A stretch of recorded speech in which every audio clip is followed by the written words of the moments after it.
Hi, this is GraphicallyAlex coming at you with all things fat related. If that's something that interests you, please subscribe. I'd love to have you. Today, I want to actually talk about the Jock scientist. I don't think I've ever covered her that I can remember. And there are certain fat acceptance people that I don't particularly like that much, and she's definitely on that category. Not that I'm like in love with any of them, but some of them are less horrible than others. But let's go ahead and get started. I just know that when I cover her, I'm gonna have a lot to say, so let's go ahead and start.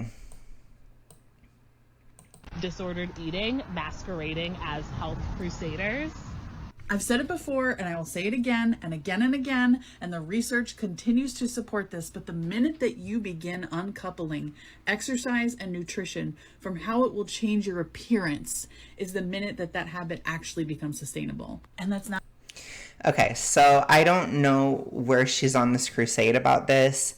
Fitness and all this stuff, whether it's for your appearance or not, it doesn't necessarily make it more or less sustainable. Like, I personally, when I started going to the gym, I was much more health focused, but part of health is actually burning fat when you are super morbidly obese.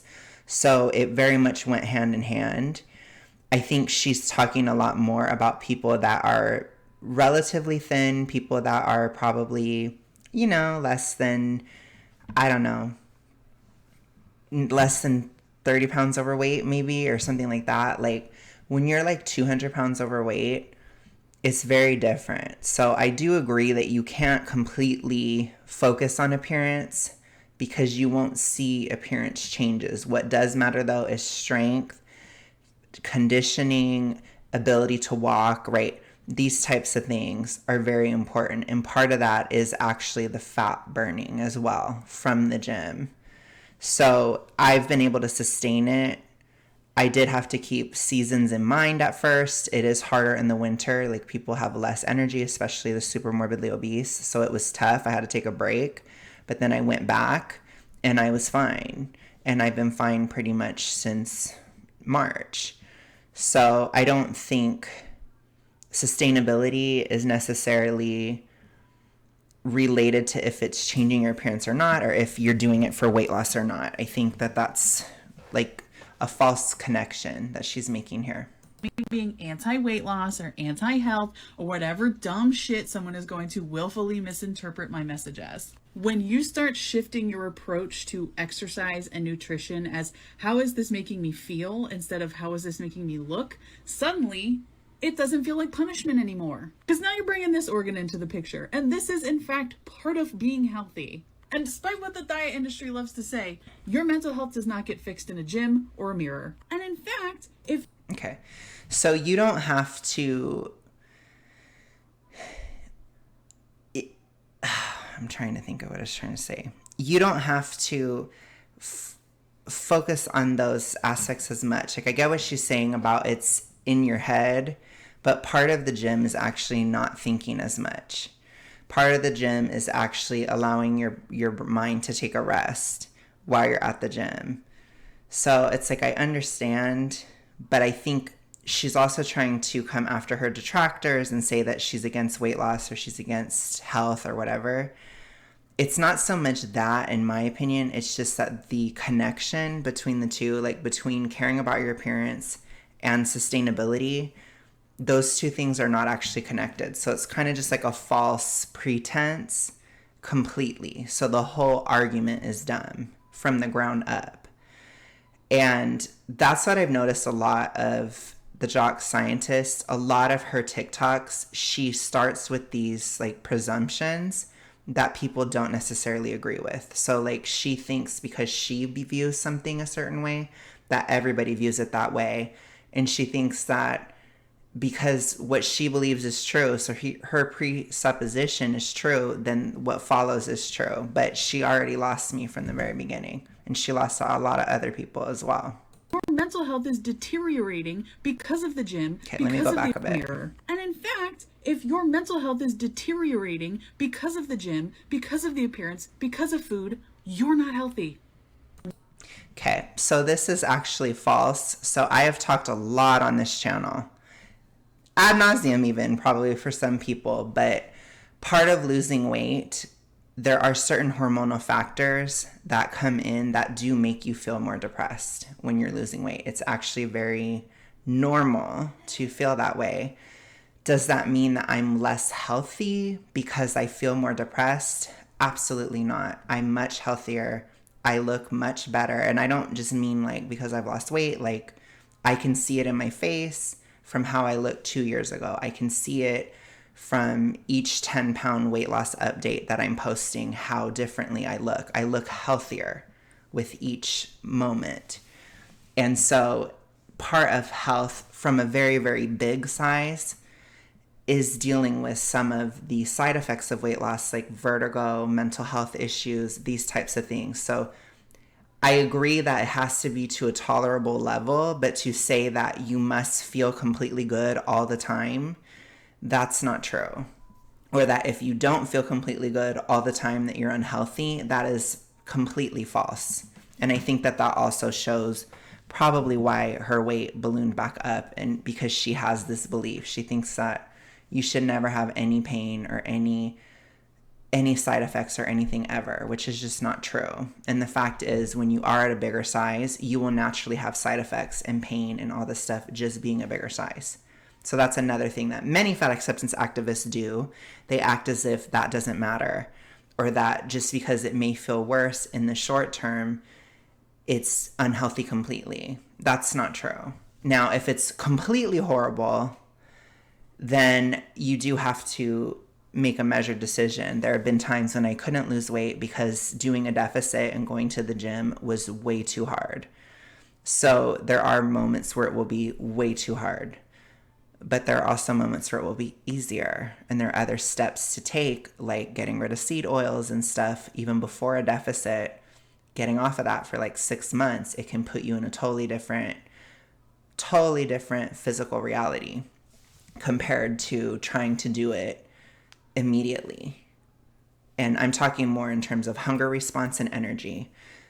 Biggest barriers to weight loss are hunger response and energy. If you have no energy, it's going to be very hard to lose weight. If you are hungry all the time, it will be very hard to lose weight. It will be impossible. If you have those two things under control, you're good. Even if there are some mental health effects or some physical side effects of weight loss, again, you're still going to have mental health effects and physical side effects from being morbidly obese. So I think we all need a little bit of a dose of reality. Let's continue. Ooh. Sorry about that. Let's continue. I got caught on my cord. Wellness is often rebranded diet culture. Okay, I don't really care if it's diet culture or not.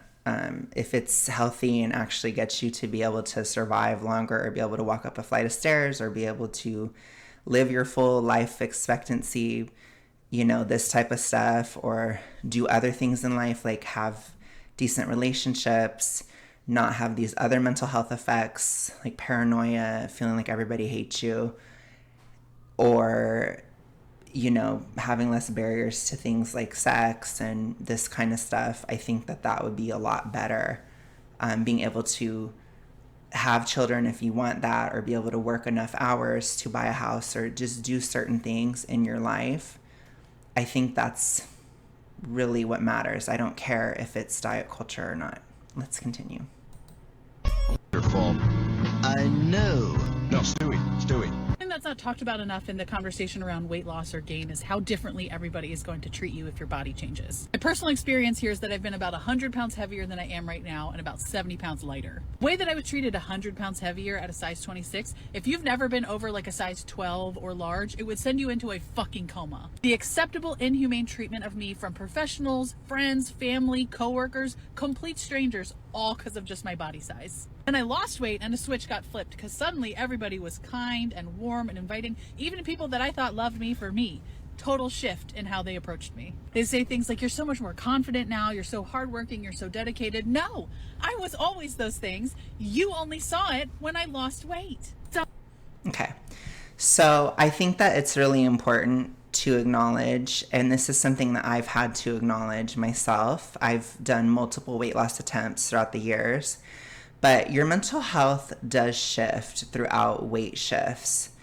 And there is a certain point, probably around what a fat acceptance person would call a mid-fat, which is when you're really in the center of your fatness. That's where I currently am, where it's like I'm not hugely huge, but I'm not small fat either, right? So I'm really in the middle of that category. There are hormonal shifts that occur, particularly involving serotonin. This is definitely much more pronounced in men, and I will try to link that in the description. So do look at that article. It was fascinating to me.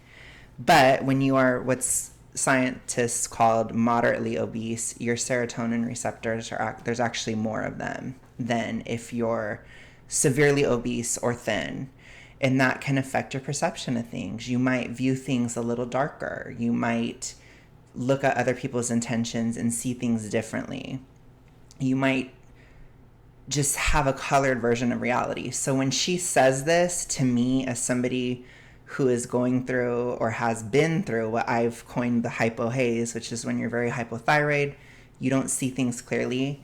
To me, it sounds like she's not seeing all of reality completely clearly.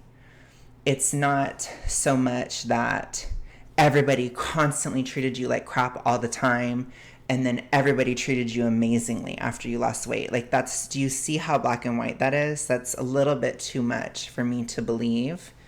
And I'm not trying to say that I've, been super thin or whatever, but I have been super fat, and I've seen the difference between super fat and like mid fat. And really, I'm just ignored now. I actually got more positive attention when I was bigger than what I get now. So I also think that these things are not necessarily linear. You kind of get more positive and negative attention when you're really, really big than when you're just middle big by American standards. So this whole thing of like, oh, you're really, she's trying to paint this narrative that it is one way versus the other, when it's certainly not everybody's experience. And I guarantee that she probably did not have as much energy as when she lost weight. She probably wasn't as dedicated as after she lost weight. She probably wasn't as confident as when she lost weight. She lost a huge amount of weight for a reason. She probably wasn't confident before. So it's like, I don't even know how confident she is now, I'm going to be honest, because she comes across as extremely defensive all the time. And I'm not necessarily trying to throw stones in glass houses here, but it's like, because maybe people feel that I'm that way too, but I'm just saying, it takes one to know one then, I guess. I don't see her as that confident at this point. I don't know what she's dedicated to other than trying to get people to not lose weight. And then she just says, I don't care if you lose weight. It's like, I'm not buying it. Everything on your feed is about how people shouldn't lose weight, or that if they go through any little bit of pain or any inconvenience or anything, or if they have to make any sacrifice at all. Like, I am very much a realist in terms of weight loss, where I don't believe we should literally feel like we're dying to lose weight, but there is going to be some discomfort.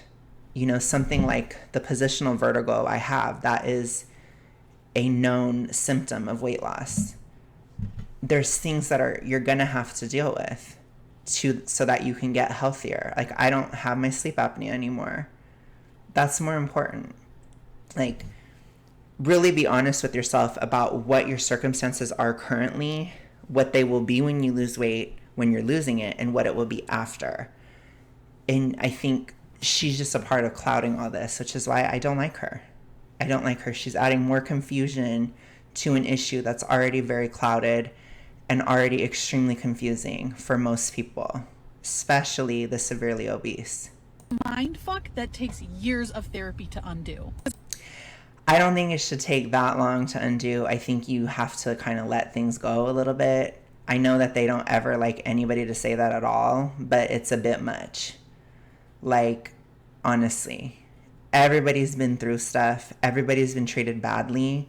I don't think sitting around and thinking about how badly you've been treated forever and just really letting all these minor little traumas compound into a massive life story, I don't think that that's helpful or healthy. And unless if your therapist is telling you to let things go, I don't think that they're that great of a therapist, honestly, because it just sounds a bit much. Like, honestly, it's like people, you know,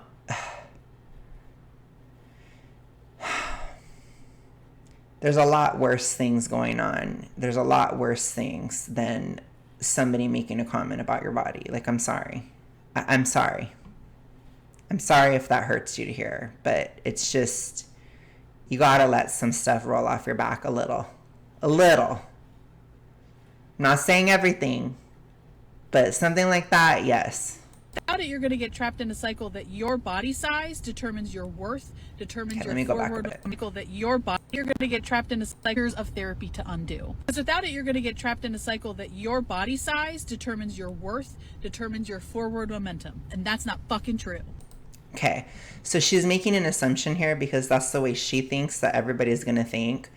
I have never, ever in my entire life thought that my worth was dependent on my size.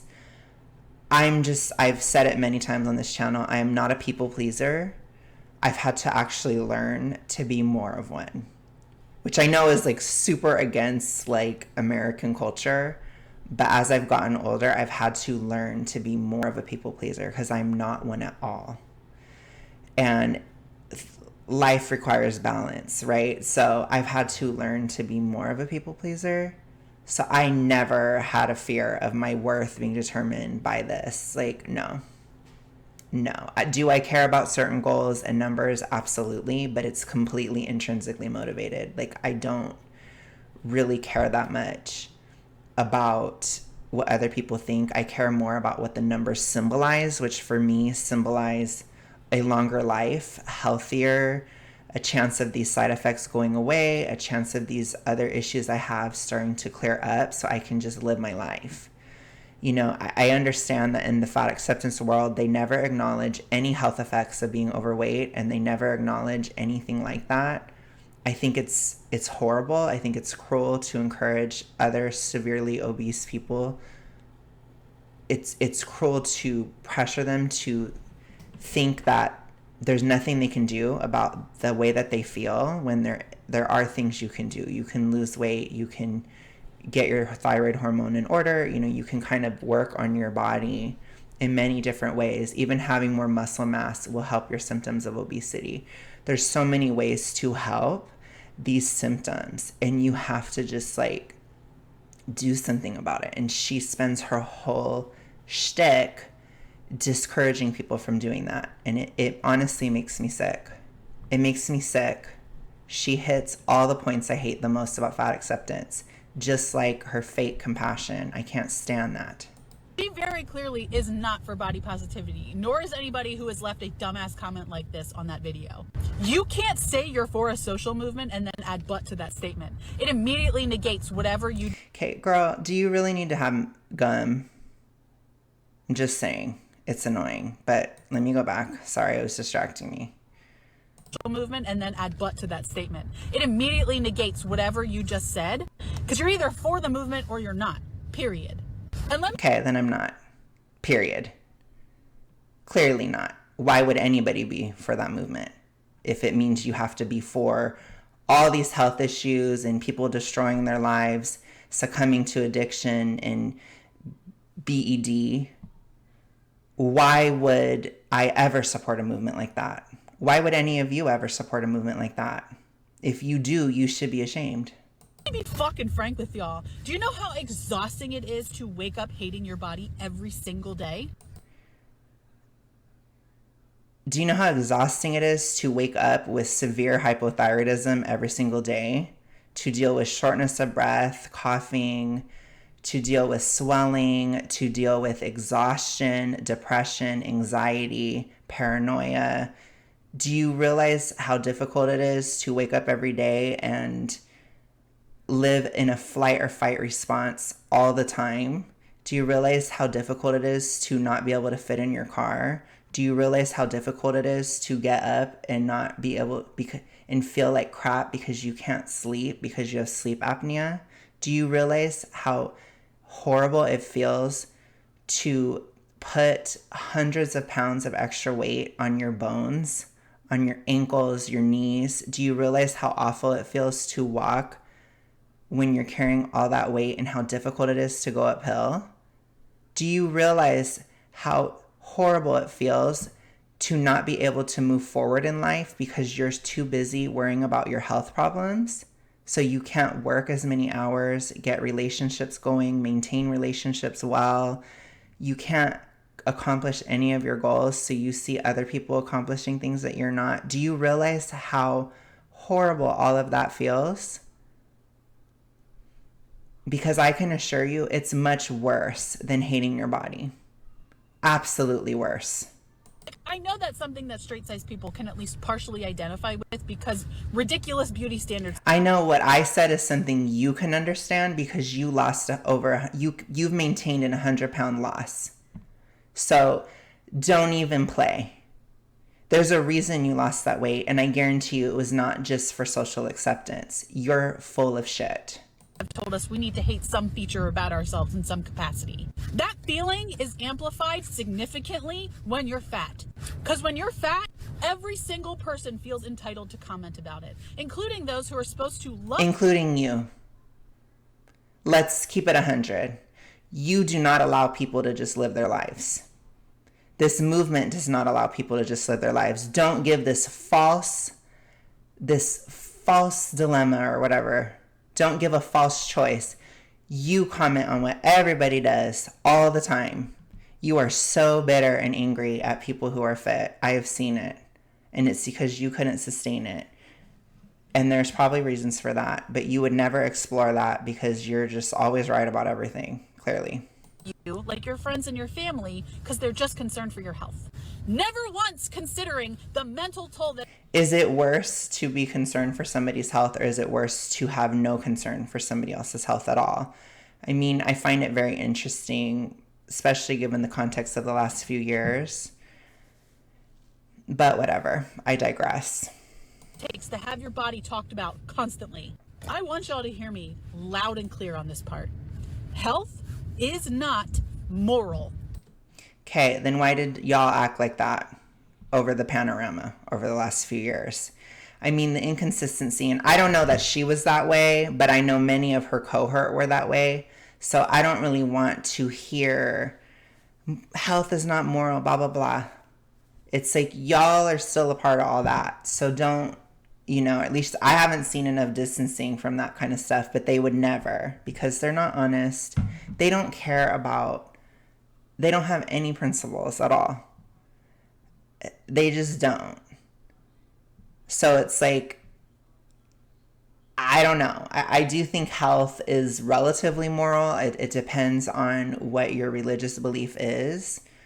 Within Christianity, it's moral to take care of your body. It is one of the instructions of God. It's very important. I think many religions are similar. So I don't know. I mean, what is your morality coming from, Jock scientist? That's my question. Because I was under the impression that a lot of more far left people, such as yourself, think morality is just a social construct. But that means your morality is also a social construct, which means by your own logic, you have no right to assert your morality. So why are you doing that? Why are you saying what is and isn't moral? You don't get to say that throughout your belief system because you don't believe morality exists. That's my understanding of it. Now, I could be wrong, but it's just a lot of gobbledygook. So with that, you guys, I'm going to go. Thank you so much for watching. I knew she would irritate me. I will talk to you guys soon. Please do subscribe, like, etc. if you like this. I will talk to you guys later. Have a good rest of your day, night, whatever. Bye.